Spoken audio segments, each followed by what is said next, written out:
Hey everyone, I am here with Shawna Kirlin of Patterson Schwartz Real Estate. She's licensed in both Delaware and Maryland. And we want to go over a couple of things with you today. So, Shawna, you are incredibly successful when it comes to getting buyers under contract in this market without giving away all your secrets. Tell me something you can do. What's happening? Oh man. So I guess probably the first piece would certainly be making sure that they have their financials in order.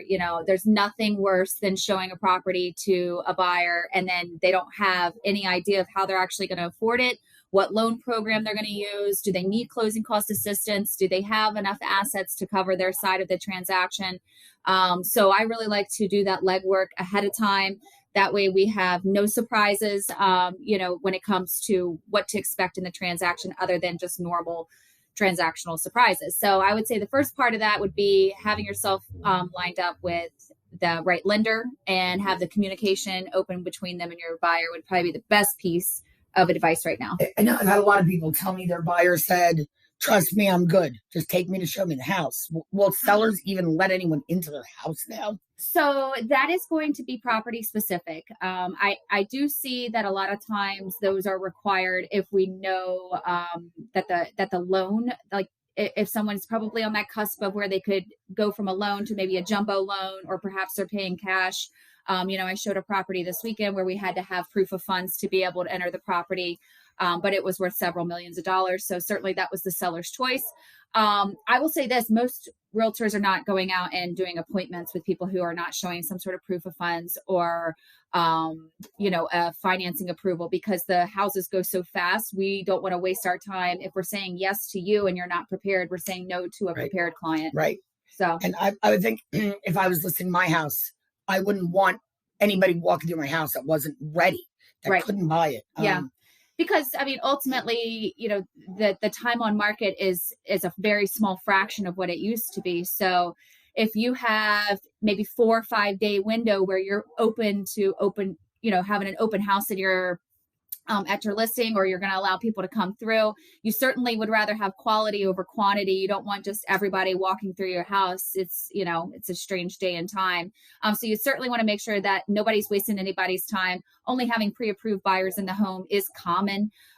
So if you see a house online and you contact an agent, that you haven't built a rapport with, and you tell them that you're good, but you want to see this house, that's going to be up to the agent whether or not they want to spend their time away from their friends, family, or other clients who they know that are, qualified to purchase.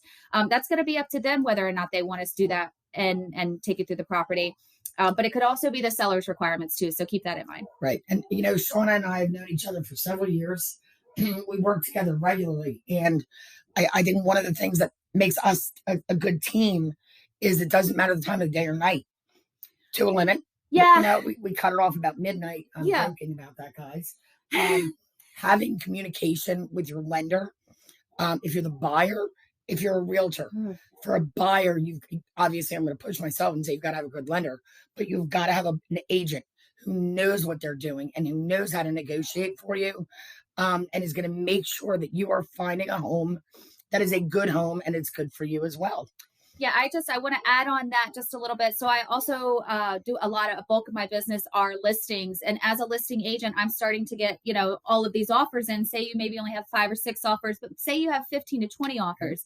And if I reach out to whomever is on that pre-approval letter for that client, and they do not get back to me to verify that they even know their buyer is out shopping, or that, the interest rates are rising at a rapid pace. So that could actually price some people out of the pre-approval that they had maybe a month or 2 ago. So as a listing agent, representing my sellers, I'm calling those loan officers that are on the pre-approval letters. And it absolutely makes a difference if that lender gets back to me or not. And then on the buying side of that, certainly if I have a client that comes to me and they're already pre-approved with someone who's not local, that's perfectly fine. But I ask them certain questions that they should know. And then what's the process to find that out? So if you have to call a 1-800 number and then you go in queue and then you get whomever that, business assigns to answer the phone at that time, that's not going to work in the current market. You need someone that you can call, text, email, not that they have to be open to you 24/7, but they do have to respond in a timely fashion because, houses are selling in hours. So I don't have 2 to 3 business days to wait for a corporate representative to contact me back about my buyer's offer. On Monday through Friday. Yeah, from 9 to 5. You're not going right. to get that. You will not be successful. And if you are, with those kind of patch in dial style lender, then more power to you. But you're going to have a harder time getting your offer accepted if the company is not well known or your lender does not answer, the agents when they call. Right. Shawna, thank you for that insight. Sure. Anybody's looking to buy or list in Delaware or Maryland and you want Shawna's information, I'm going to tag her and everything here. Awesome, I can get you to her. She's wonderful. She's building a wonderful team of agents as well.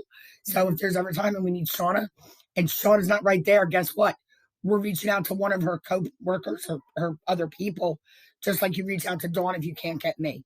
Yep. So we are the dream team today. How's that? Yes, I love it. Thank you so much for having me on today. Thanks, everybody. Have a great day. All right, bye.